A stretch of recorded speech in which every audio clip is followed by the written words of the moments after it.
everyone, welcome back to the WebToTech YouTube channel. Today for this video of WebToTech, I will be showing you how to create a server in Discord. So for that, open the Discord application first. Discord server is a community meeting point for like-minded people. It gives user the opportunity to set up their own public server and use it as a platform for exchanging ideas, interests or other. Now that you have been logged in into the Discord account, in the Discord app, you need to tap on the plus icon at the left side of your screen on the home page. You tap that and there you need to tap on the option create my own. Tap on it. With this, you will need to choose the server. That is, in order to help you with your setup, your new server is just for few friends or larger community. So basically, you need to choose whether you want to create a server specifically for your friends or for the official club or community. You can choose this option or you can skip this as well. I'm gonna skip this one. Now, for the next step, you need to create your own Discord server. You will need to provide a server name. You can see the server name being available with your account. You can change this and type in a different server as well. So I'm just gonna remove this and provide a different one.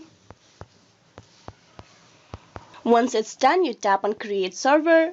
Now your new Discord server is ready to use. You can now invite your friend from Discord directly to that server. You can choose the option invite and you will be adding these friends to that server that you have just created. I'm gonna skip this process, and just with that you have created yourself a server on Discord. So this is how you can create a new server on Discord. Hope this video was useful. Please like and subscribe the WebToTech YouTube channel. Thank you for watching till the very end.